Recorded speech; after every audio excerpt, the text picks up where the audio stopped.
अभी क्लास लेते हैं क्लास नहीं है तो काम इसे मैं तो क्लास ले रहा हूँ यहाँ पे।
Good afternoon to all.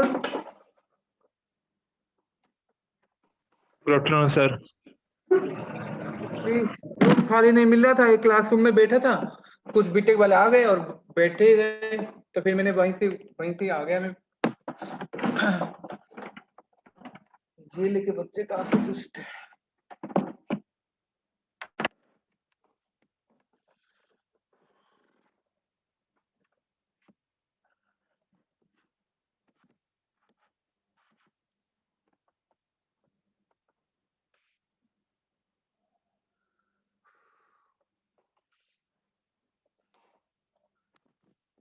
कुछ पढ़ना है यार। हेलो। Yes sir. अरे कहाँ भाग गए सब? सुन रहे हैं सर, बोलिए ना। अच्छा, राजकुमार कितना नंबर लेके आए?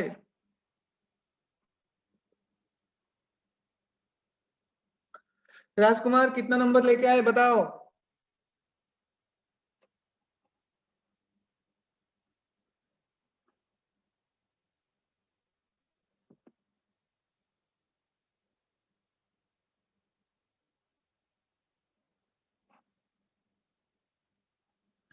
राजकुमार कहाँ चले गए तुम? जब नंबर पूछा तो भाग जाओगे ऐसे। क्वेश्चन सॉल्व करूंगा।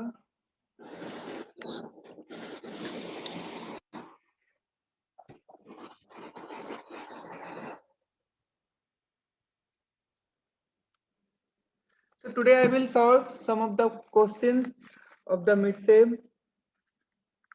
अब बता हेलो कहाँ सर। भाग गए? नंबर पूछ रहा। चिन्मय सर, हाँ am I बोलो। ऑडिबल? सर आज Yes. प्लीज करवा देना सेक्शन का, बिकॉज ऑनलाइन क्लासेस में बहुत प्रॉब्लम्स आ रही है सर। हाँ मैं बोला हूँ, शायद शाम तक हो जाएगा। Okay sir. So now I will solve the first question of section B.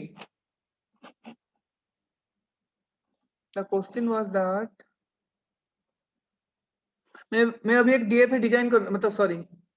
The question was convert the following non-deterministic finite automation into equivalent deterministic automation M. Clearly mention all the 5 tuples of M and draw the complete transition graph. The given DFA is बना रहा हूँ यहाँ पे।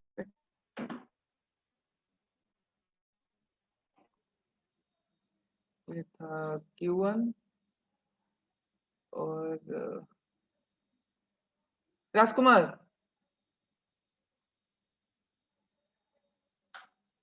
कहाँ चले गए तुम?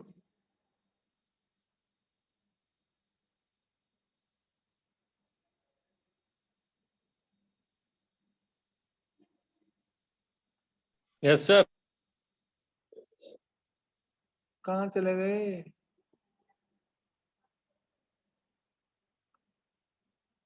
कितना नंबर लेके आए हो मिक्सिम में बताओ?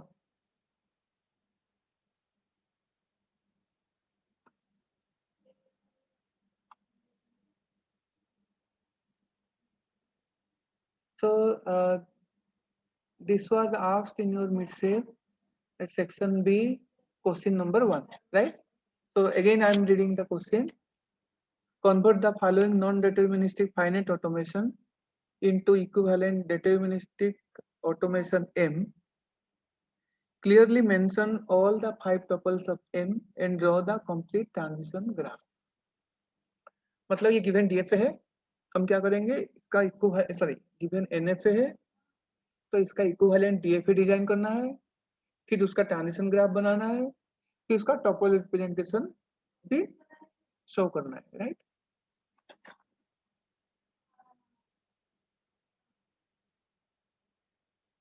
प्रियांश कुशवाहा, अच्छा, प्लीज सब अपना नंबर मुझे मैसेज करो, पर्सनल में, मतलब चैट बॉक्स में मैसेज करो। Rajkumar roll number 1, roll number 2, roll number 3, roll number 4, roll number 5, Prasoon, Rishabh, Nikunj, सब अपना नंबर मुझे भेजो चैट बॉक्स पे। तेरी तरह तुम्हें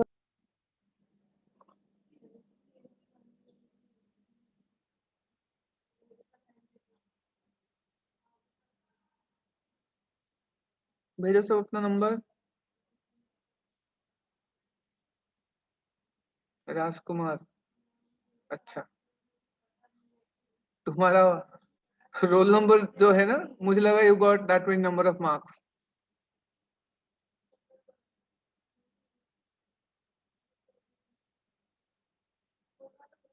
नंबर अच्छे नहीं आए, अरे बताओ तो, निकुंज बताओ। ठीक है, साइमल्टेनियसली तुम नंबर भेजो और साइमल्टेनियसली मैं इसका सॉल्यूशन भी फाइंड करता हूँ। हे भगवान। तो this was asked in your meeting. So first of all, I am writing the transition table so that I can proceed to draw its so that I can draw the transition table corresponding to the DFA, right? So transition table में बना रहा हूँ अभी। इसका given जो है, दो states हैं, एक Q1 और एक Q2, right? Q2 is your final state, Q1 is your initial state, right? There are two inputs, that is 0 and 1. तो पहले अभी देखो Q1 पे 0 डालने वाले कहाँ कहाँ जा रहा है, Q1 पे भी जा रहा है एंड Q2 पे जा रहा है। तो यहाँ पे क्या ट्रांजिशन होंगे, Q1, Q2, right? Then Q1 पे 1 पे कोई ट्रांजिशन नहीं है, तो यहाँ पे मैंने डैश लिखा, ठीक। देन Q2 पे 0 पे क्या है, कोई ट्रांजिशन नहीं है, मतलब यहाँ पे डैश लिखा मैंने। Q2 पे 1 डालने के बाद कहाँ जा रहे हो, Q1 पे, सो यहाँ पे रहेगा Q1, ठीक है। So this is the transition table for the given NFA। सो हमें अभी क्या है, इससे हमें जो DFA जो बनेगा उसका ट्रांजिशन टेबल बनाएंगे। तो यहाँ पे नीचे मैं बना रहा हूँ उसका corresponding transition table for the DFA। और मैंने बताया था जब मोर देन वन, मतलब जब कोई स्टेट्स हम बना रहे हैं that contains the properties of more than one state, उस टाइम पे हम क्या करते थे, जितने भी स्टेट्स होते थे उनको हम कैसे रिप्रेजेंट करते थे, यूजिंग स्क्वायर ब्रैकेट्स, राइट? जब हम NFA टू DFA करते थे, ठीक है। सो इनिशियली यहाँ से स्टार्ट करो, पहले इनिशियली Q1 है तो Q1 से स्टार्ट करो, तो DFA में क्या होगा, स्क्वायर ब्रैकेट के अंदर Q1 लिखो, राइट? हो गया। अब Q1 के लिए ट्रांजिशन मतलब ट्रांजिशन बनाएंगे। अब देखो Q1 पे 0 डालने पर कहाँ पे जा रहे हो, Q1 Q2 बोथ पे जा रहे हो, मतलब यहाँ पे एक नया स्टेट बनाना पड़ेगा that will contain the properties of both Q1 and Q2। तो यहाँ पे मैंने Q1, Q2 लिख दिया, इसके बाद मैं स्क्वायर ब्रैकेट दे दी, ठीक है। अब उसके बाद देखो Q1 पे जब हम 1 इनपुट दे रहे हैं तो वहां वो कोई भी स्टेट पे नहीं जा रहा है, कोई भी स्टेट पे नहीं जा रहा है मतलब इसको हम फाई पे रिप्रेजेंट करेंगे, ठीक है। फाई मतलब एक दूसरा एक स्टेट ले जाएंगे, उसको फाई पे रिप्रेजेंट करेंगे। देन नाउ जब मैंने एनएफए टू डीएफए कन्वर्सन बताया था उस टाइम पे क्या बोला था, एट ए पार्टिकुलर रो तुम्हें ये चेक करना है कि कौन कौन से नए स्टेट्स क्रिएट हो रहे हैं। जो नए स्टेट्स क्रिएट हो रहे हैं only for them only you need to show the transitions.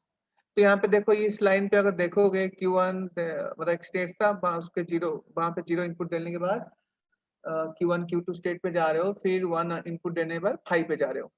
तो अभी देखो नया स्टेट कौन सा आया, Q1 Q2 आया। तो नाउ Q1 Q2 के लिए मैं बनाऊंगा Q1 Q2, ये जो स्टेट होगा। अब Q1 Q2 पे जीरो के लिए ट्रांजिशन बनाऊंगा। जीरो के लिए क्या है Q1 Q2 के लिए, simply merge this to.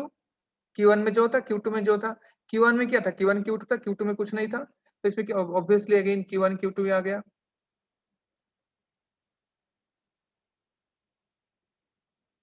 Q1 Q2, ठीक। फिर 1 पे देखो, 1 पे मतलब क्या करना पड़ेगा, Q1 एंड Q2 बोथ का जो कंबाइन करना पड़ेगा। Q1 का कुछ नहीं था, Q2 का Q1 था, सो कुछ नहीं Q1, दोनों कंबाइन करने के बाद क्या होगा, वो Q1 होगा। तो ये हो गया Q1।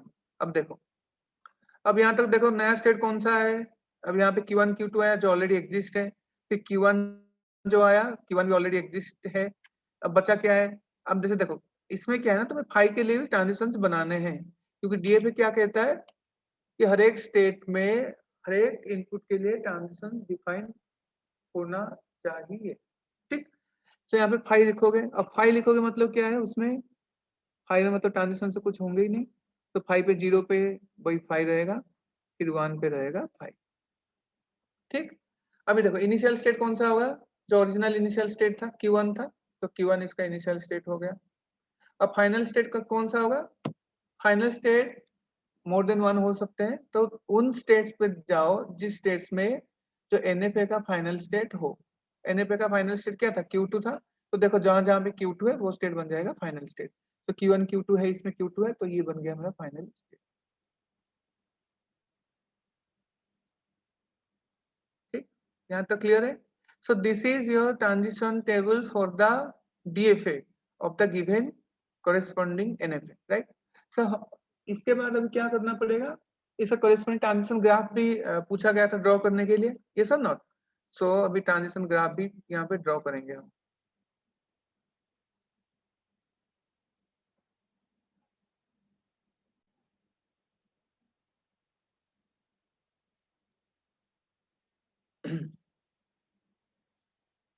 मैंने तुम्हें जब टीएफएल का नंबर ही पूछा, तुमने पूरा महाभारत क्यों लिख लिया यहाँ पे। I am not interested to know your marks in other subjects. पूरा महाभारत रामायण लिख लिया, 10 12 13 15 20 20 18, क्या okay sir. Now we will draw the transition graph of the given, sorry मतलब जो गिवन एनएफए था उससे जो हम ट्रांजिशन टेबल बनाए उसके कॉरेस्पॉन्डिंग डीएफए के लिए, उसका हम अभी ट्रांजिशन ग्राफ बनाएंगे। तो देखो कितने स्टेट्स हैं इसमें, 3 स्टेट्स हैं। सो पहले Q1 के लिए पहले बनाओ, Q1 के लिए यहाँ पे मैंने बना लिया, ठीक। उसके स्क्वायर के अंदर रहेगा Q1। इसको अच्छे से देखो, ये एंड से में भी आ सकता है Q1, ठीक है। अब दूसरा स्टेट क्या है, Q1 Q2, Q1 Q2, ठीक। अभी देखो ये जो फाई है ना, जब भी अगर फाई रहता है ना तो फाई के लिए भी तुम्हें स्टेट बनाना जरूरी है। दो some text books do not follow the same notations, but phi है तो फिर फाई को भी बनाना पड़ेगा, मतलब फाई को भी मेंशन करना पड़ेगा, बिकॉज डीएफए क्या कहता है कि हर एक स्टेट के लिए हर एक ट्रांजिशन डिफाइन होनी चाहिए। अगर मैं फाई यहाँ पे नहीं रखूंगा तो Q1 पे 1 के लिए ट्रांजिशन में डिफाइन नहीं कर सकता, तब डीएफए बनेगा नहीं, ठीक।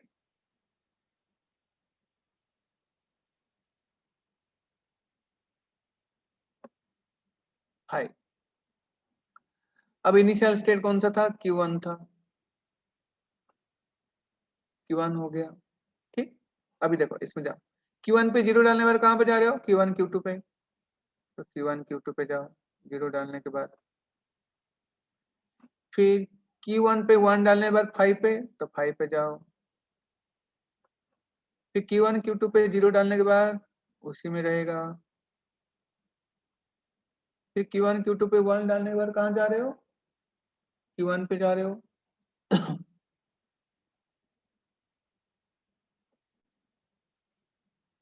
अब 5 पे क्या देखो, 0 एंड 1 उसी में रहेगा, 5 को ना डेड स्टेट कह सकते हो, 0,1, तो ये हो गया तुम्हारा transition graph. It's fine, no issue, इतने सारे लिखने की जरूरत नहीं है, अगर कॉपी दिखाई जाएगी तो बुलाया जाएगा तुम्हें। ठीक, अब देखो, सो ये है तुम्हारा ट्रांजिशन ग्राफ। अब इसका टोपल रिप्रेजेंटेशन बनाओगे, मतलब कैसे, m इक्वल टू, सबसे पहले क्या करते थे हम, स्क्वायर ब्रैकेट के अंदर, सॉरी राउंड ब्रैकेट के अंदर लिख रहे थे। ठीक, सबसे पहले क्या करते थे हम, कर्ली ब्रैकेट में लिखते थे जितने भी स्टेट्स है, इसमें कितने स्टेट्स है, Q1 एक स्टेट है, Q1 Q2 एक स्टेट है, फिर 5 करके एक स्टेट है, ये सब ना। तो सबसे पहले तुम्हें ऐसे कर्ली ब्रैकेट के अंदर लिखना पड़ेगा, let me erase this thing,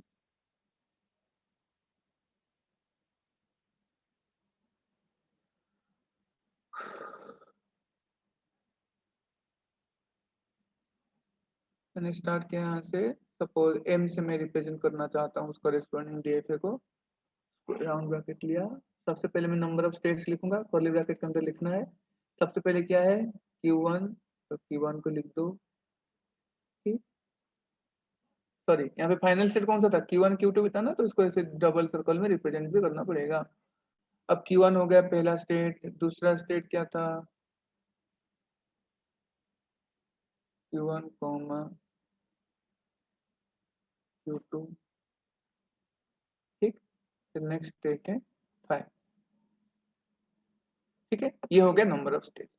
second क्या था, input alphabet, input alphabet is also a set, तो उसको भी कर्ली ब्रैकेट के अंदर लिखना पड़ेगा। यहाँ पे इनपुट अल्फाबेट क्या है, 0 एंड 1, तो यहाँ पे 0 फॉलोड बाय 1, कॉमा देके कॉमा से सेपरेट करके लिखना पड़ेगा। थर्ड क्या है, ट्रांजिशंस, ट्रांजिशन से बना दिया तो इसमें कुछ लिखने की जरूरत नहीं, सिर्फ तुम डेल्टा भी लिख सकते हो, राइट, तो सिर्फ डेल्टा लिख दो। Then initial state, initial state इसमें कौन सा है, Q0, सॉरी इनिशियल स्टेट कौन सा है यहाँ पे, Q1 है कि नहीं, यही तो है इनिशियल स्टेट, तो लिखो ब्रैकेट में, सॉरी स्क्वायर ब्रैकेट में, क्योंकि यहाँ पे कोई भी स्टेट को हम स्क्वायर ब्रैकेट से रिप्रेजेंट कर रहे हैं। लास्ट फाइनल स्टेट कौन सा है, Q1 Q2, एंड मैंने बताया था फाइनल स्टेट एक सेट भी हो सकता है, मतलब there may be more than one final state in a DFA, तो इसीलिए उसको सेट के हिसाब से रिप्रेजेंट करना पड़ेगा, दैट मींस कर्ली ब्रैकेट में रिप्रेजेंट करना पड़ेगा। कर्ली ब्रैकेट से रिप्रेजेंट करना पड़ेगा, मतलब क्या है इसमें, Q1 Q2 है, एक ही स्टेट है, तो Q1 Q2, अब ये ब्रैकेट खत्म, फिर कर्ली ब्रैकेट खत्म, फिर इसके बाद राउंड ब्रैकेट। तो इतना जिसने किया होगा उसको फुल नंबर मिले होंगे। ठीक, किसी को कुछ डाउट है तो पूछ सकते हो।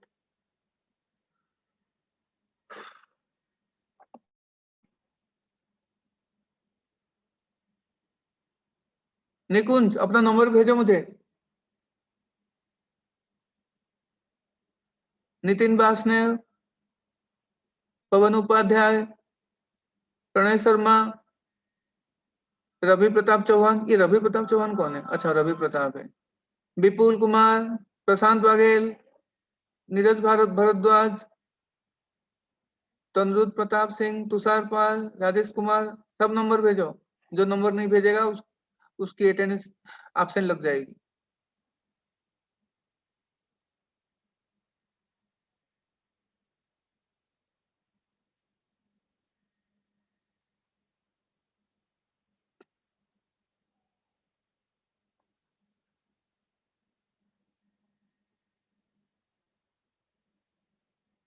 TFL में जो नंबर आया है।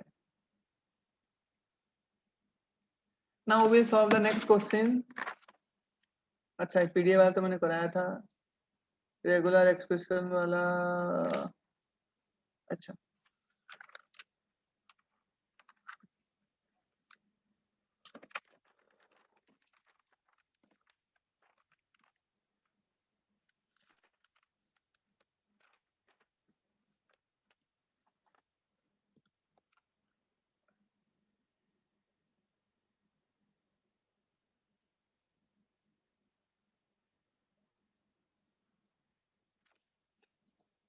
Piyush Kumar Singh, roll number 9।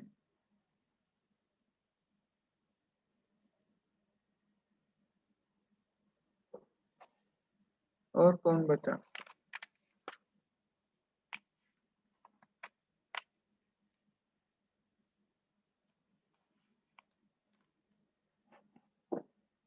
जल्दी मैसेज करो।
निकुंज तुमने मेरा नाक कटवा दिया।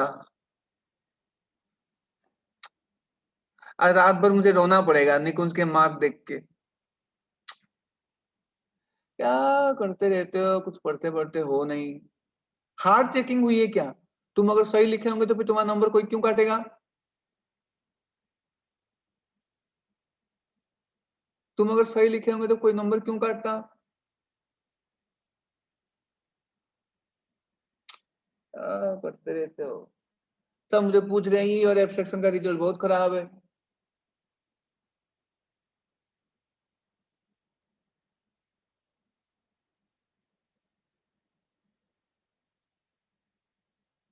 ये क्या 21 क्या है?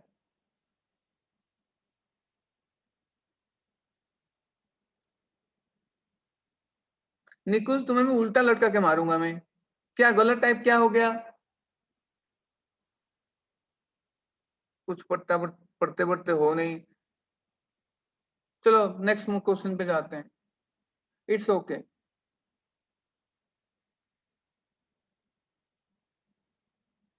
अच्छा तुम्हारा मैथ में कितना आया है?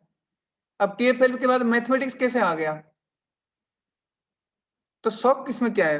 नंबर तो ठीक ठाक है ये, मतलब अच्छा कुछ। ओह समझ रहा हूँ। अच्छा okay next I will solve next problem. Next problem क्या था मैं थोड़ा बता देता हूँ। पहले वाला फिर से कर रहा हूँ मैं एक्चुअली दूसरे तरीके से। Design a finite automata for a language W where W belongs to AB star where every A is immediately followed by 2 B's। क्या समझ में आ रहा है? मतलब जब जब कोई A आएगा मतलब उसके पीछे 2 B's होंगे।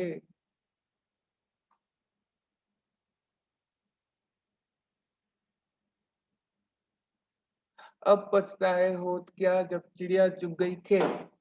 अब नेक्स्ट टाइम पे क्या करोगे? ऐसे तो 10 नंबर चले गए तो फिर 1 ग्रेड तो कम ही हो गया। ठीक है। So first question design a finite automata for L, मतलब लैंग्वेज जो दिया गया है। लैंग्वेज क्या है? It contains every strings where मतलब every strings on AB where A is immediately followed by 2 B's। इसका मतलब है जब जब एक ए आएगा उसके बाद 2 बीस होंगे।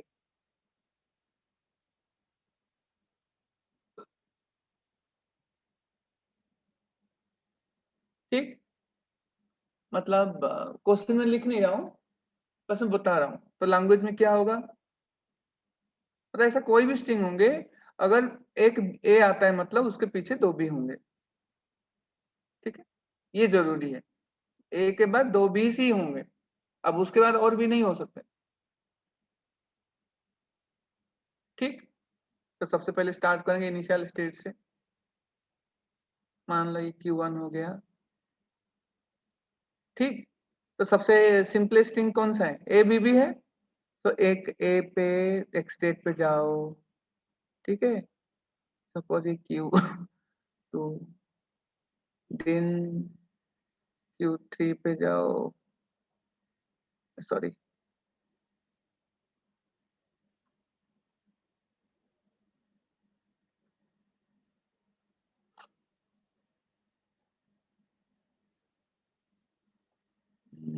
बी होगा, अब इसके बाद बी, जो दूसरे स्टेट पे जाओगे इसके बाद भी बी होगा। ठीक, तो ये होगा Q4।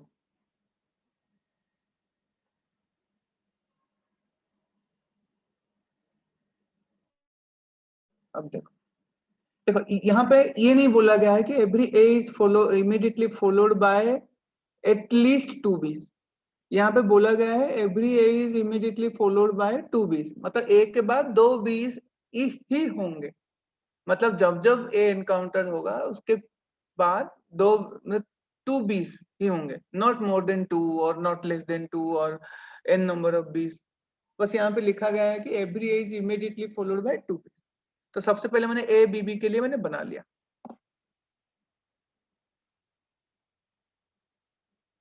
हाँ, ये भी हो सकता है, मैं आ रहा हूँ उसके पास। तो अब हमें इसको डीएफए बनाना है। डीएफए बनाना है मतलब हर एक स्टेट में हमें ये स्पेसिफाई करना है कि मतलब ऑल ट्रांजिशन के लिए, सॉरी ऑल इनपुट के लिए ट्रांजिशन डिफाइन है या नहीं, राइट। तो देखो, जब यहाँ पे बोला गया है each A is followed by 2 बीस, यहाँ पे ये नहीं बोला गया है कि अगर सिर्फ बी का स्ट्रिंग्स हो तो। इसका मतलब यह है कि अगर सिर्फ बी है then also it will be accepted, but अगर कहीं पे भी एक ए आया मतलब उसके बाद 2 बीस होंगे, राइट। सो यहाँ पे देखो, अगर पहले बी आ गया तो क्या नो इशू, वो एक्सेप्ट होना चाहिए कितने भी 20 आए, ये सब नॉट। अब कितने भी 20 आए मतलब मान लो, देखो ये जो ए बी बी किया मैंने, इसको Q4 को मैं फाइनल स्टेट बना दे रहा हूँ, ये कोई इशू नहीं है, ए बी बी के बाद फाइनल स्टेट बना दिया। अब देखो, अब अगर मैं Q1 से बी डालने के बाद Q4 में आ जाऊं तभी क्या होगा, उसके बाद जब भी बी आएगा तो इसमें ही रख सकता हूँ, लेकिन ए बी बी के बाद भी कोई बी नहीं आनी चाहिए। इसीलिए मैं शुरू में Q1 पे ही मैं क्या करूं, अगर बी पे ही उस पर लूप लगा दूं तो क्या हो जाएगा, जितने भी बी आए Q1 पे रहेगा, तो अभी Q1 को भी मैं एक्सेप्ट कर सकता, मतलब फाइनल स्टेट भी कर सकता हूँ। मतलब इनिशियली जितने भी बी आए वो एक्सेप्ट होगा, ओनली 20। ठीक है, ओनली 20 भी एक्सेप्ट होंगे। एंड उसके साथ साथ जब भी कोई एक ए आता है मतलब उसके बाद 2 20 होंगे, राइट। अब जैसे देखो, ये तो Q1 के लिए तुमने ए और बी दोनों के लिए ट्रांजिशंस डिफाइन कर दिए। अब Q2 पे आओ। अब देखो Q2 पे बी आया मतलब एक ए के बाद बी आया, चलो ठीक है Q3 पे हम चले गए, लेकिन Q2 पे अगर एक ए आया मतलब क्या होगा, एक ए के बाद दूसरा ए आ रहा है मतलब कतई मतलब एक्सेप्ट नहीं होगा वो, ये सब नॉट एक्सेप्ट नहीं होगा। मतलब क्या है, वो डेड स्टेट में ले जाएंगे उसको हम, क्योंकि वो कभी भी अगर 2 ए आ जा रहा है मतलब वो कभी सेटिस्फाई नहीं करेगा।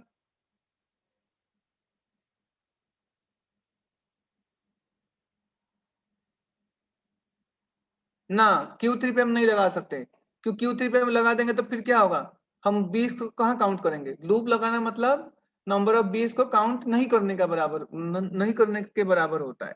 हमें सिर्फ काउंट करना है ना, ए के बाद 2 20 ही आनी चाहिए।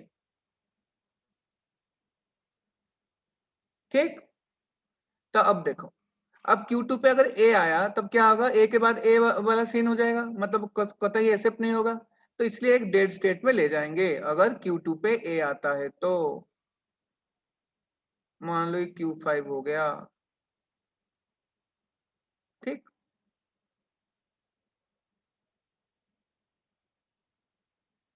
Q1 पे मैंने इसलिए लिखा क्योंकि अगर इनिशियली अगर कितने भी बी आए वो एक्सेप्ट होगा।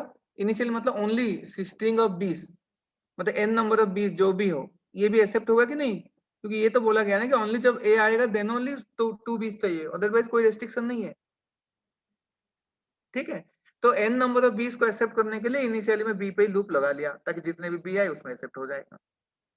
क्योंकि ये जो स्टेटमेंट डेजिग्नेट किया हूँ ए बी बी के लिए, ये स्पेसिफिक है क्योंकि एक ए रीड करने के बाद ही हम Q2 पे आएंगे। सिमिलरली एक ए के बाद एक बी एनकाउंटर होने के बाद ही हम Q3 पे आएंगे। सिमिलरली एक ए एंड एक बी के बाद जब हम सेकंड बी आएगा तभी हम Q4 पे जा रहे हैं, ठीक है। तो इसीलिए आ गया। अब देखो Q2 पे समझ में आ गया, एक ए के बाद एक ए आया मतलब ये डेड स्टेट में चला जाएगा, मतलब ये एक्सेप्ट कभी होगा ही नहीं। अब देखो यहाँ पे बी तो ठीक है, अब Q3 पे भी अगर एक ए आएगा,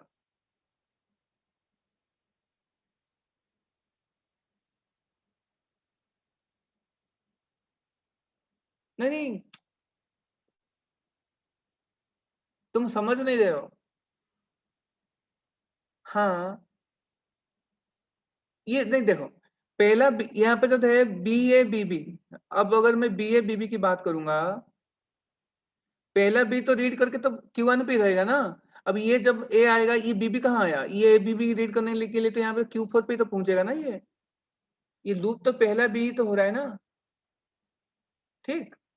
अब जैसे देखो, अब Q3 पे अगर ए आया, Q3 पे ए आया मतलब क्या सीन होगा, ए बी के बाद एक ए आया हो, ये भी कभी भी एक्सेप्ट नहीं होगा, दैट मींस Q3 के बाद भी ए आता है तब इसको हम डेड स्टेट में ले जाएंगे, ठीक। अभी देखो Q4 में अगर ए आता है, Q4 में ए आता है मतलब किस केस में वो एक्सेप्ट होगा, अगर उस ए के बाद दो बी आए, तो बताओ कौन सा ऐसा स्टेट है जिसके बाद दो बी आने के बाद एक्सेप्ट होता है, Q2।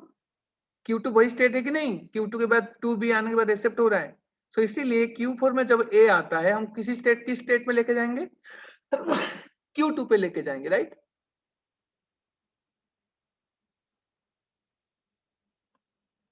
ठीक। अब जब भी जितने भी A आएगा उसके बाद 2b आएंगे तभी जाके एक्सेप्ट होगा, समझ रहे हो। तब देखो Q1 के लिए A B दोनों के लिए बना लिए, Q2 के लिए A के लिए बना लिए, B के लिए बना लिए, Q3 के लिए भी A के लिए बना लिए, B के लिए बना लिए। अब Q4 में देखो, Q4 में A के लिए बना लिए, अब B के लिए देखना है। अब देखो, अब एक A के बाद दो B आया, दो B के बाद तीसरा B आएगा मतलब क्या है, वो एक्सेप्ट नहीं होगा क्योंकि A के बाद दो B ही चाहिए। एक्सेप्ट कभी भी एक्सेप्ट नहीं होगा मतलब डेड स्टेट में जाएगा, सॉरी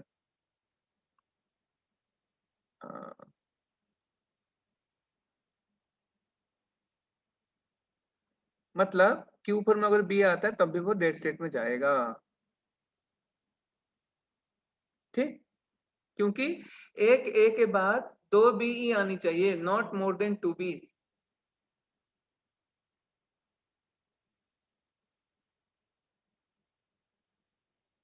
नहीं ऐसा जरूरी नहीं है कि Q1 से स्टार्ट हुआ तो Q1 पे एंड होगा।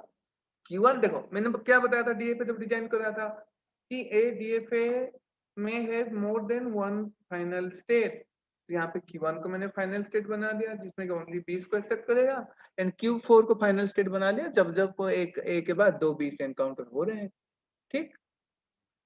तब देखो Q1 Q2 Q3 Q4 के लिए A एंड B दोनों के लिए मैंने ट्रांजिशन बना लिया। अब Q5 के लिए बनाओ, Q5 में अब चाहे A आए चाहे B आए, वी आर नॉट इंटरेस्टेड क्योंकि वो डेड स्टेट है, वहीं पे रहेगा, वो तो कभी एक्सेप्ट होगा ही नहीं,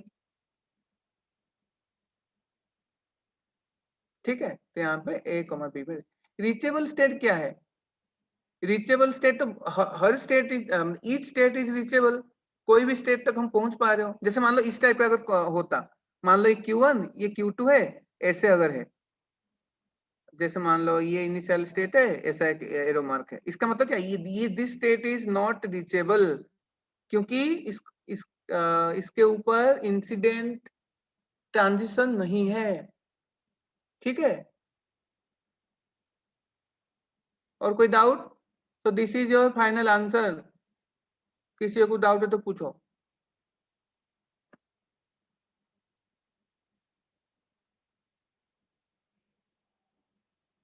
यहाँ पे Q5 नहीं है, Q ना, Q5 इज रीचेबल स्टेट। देखो यहाँ पे तक पहुंच रहे हो ना, Q5 तक तो पहुंच रहे हो। देखो रीचेबल स्टेट वही स्टेट होता है जहां तक हम पहुंच पा रहे हैं। अनरीचेबल स्टेट मतलब जिस स्टेट तक हम पहुंच नहीं पा रहे हैं। जैसे मान लो ये जो DF, देखो यहाँ पे लिख रहा हूँ, देखो इधर अच्छे से देखो। मान लो इनिशियल स्टेट हुआ, ये मैंने लूप लगा लिया, मान लो कोई भी 0 पे या 1 पे, मान लो ऐसे मैंने रख लिया, ये एरो इस तरफ है। अब देखो इस केस में जैसे मान लो इसके लिए मैं 0 के लिए बना लिया इस पे ट्रांजिशन, ये जो 0 एंड 1 दोनों के लिए बना लिया। इस केस में देखो ये जो स्टेट है, this state is not reachable, यहाँ तक हम पहुंच नहीं पा रहे हैं। अब इनिशियल हम तो स्टार्ट करेंगे, इनिशियल स्टेट से तो स्टार्ट करेंगे ना, इनिशियल स्टेट से स्टार्ट करने के बाद हम आगे बढ़ ही नहीं पा रहे हैं।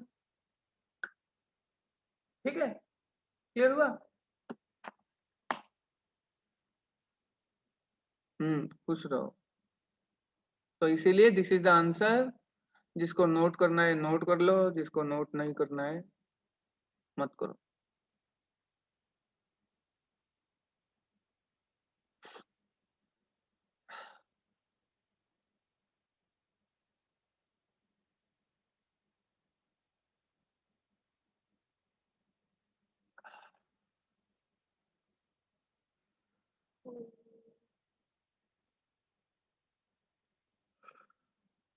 ठीक, और एक क्वेश्चन था, रेगुलर एक्सप्रेशन फाइंड करने के लिए W belongs to 0 1 star and W begins and ends with the same symbol। उसमें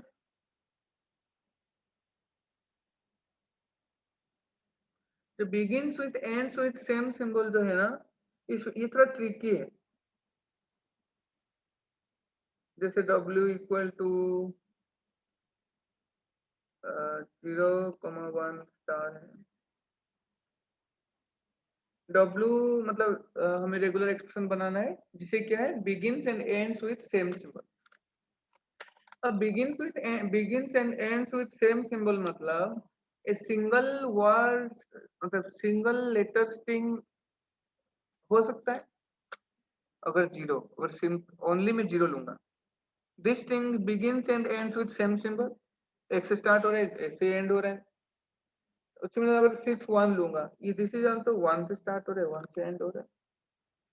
एंड बताओ, जब 0 1 स्टार लिखा जाता है, स्टार मतलब knoll string also allowed, knoll string को भी ले सकते, ठीक। एंड उसके साथ साथ तो नॉर्मल तरीके से मैंने ट्यूटोरियल पे बताया था कि जैसे 0 से स्टार्ट होगा एंड 0 से एंड होगा, बीच में फलाना दिखाना जो भी है। सिमिलरली 1 से स्टार्ट होगा 1 से एंड होगा, अंदर कुछ भी हो।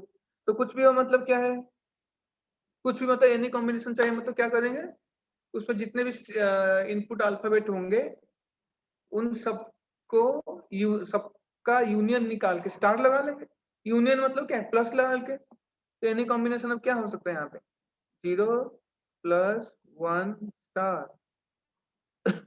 सिमिलरली ये 1 1 के बीच में क्या होगा, 0 + 1 स्टार।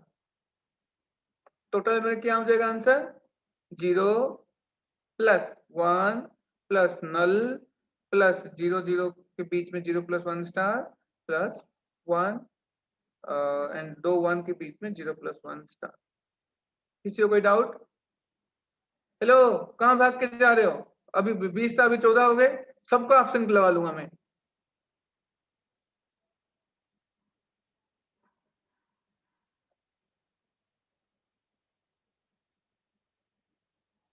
ऋषभ सारस्वत कहाँ भाग गया तू? अच्छा है, आई एम सॉरी। ठीक है, अगर किसी को डाउट है तो पूछ सकते हो।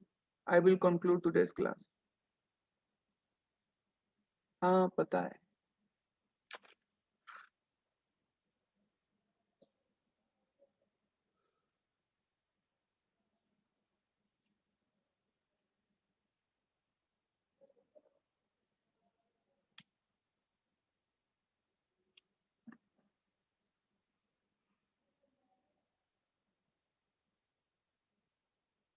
मुझे नहीं पता, तुम लोग तो कॉलेज भी आ नहीं पाओगे, कॉपी देखोगे कैसे? You are day scholars, carriers of corona.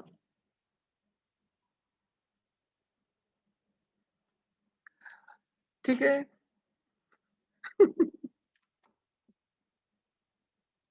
क्या फेर नहीं है? 15 नंबर लेके नहीं आ पा रहे हो, क्लास में सब कुछ पढ़ाया गया था, क्या फेर नहीं? तुम मुझे सिखाओगे क्या फेर है क्या अनफेयर है? अरे वो तो मैं मजाक में बोला, कोई कोरोना का कैरियर नहीं है, सब अच्छे हैं। फिर ठीक, अरे ये क्या है? फिर ठीक है मतलब क्या है? जब कॉलेज खुलेगी अगर दिखाना होगा तो सबको कॉपी दिखाई जाएगी। ठीक है, so I am concluding today's class. खुश रहो, मजे करो, पढ़ाई करो। Thank you.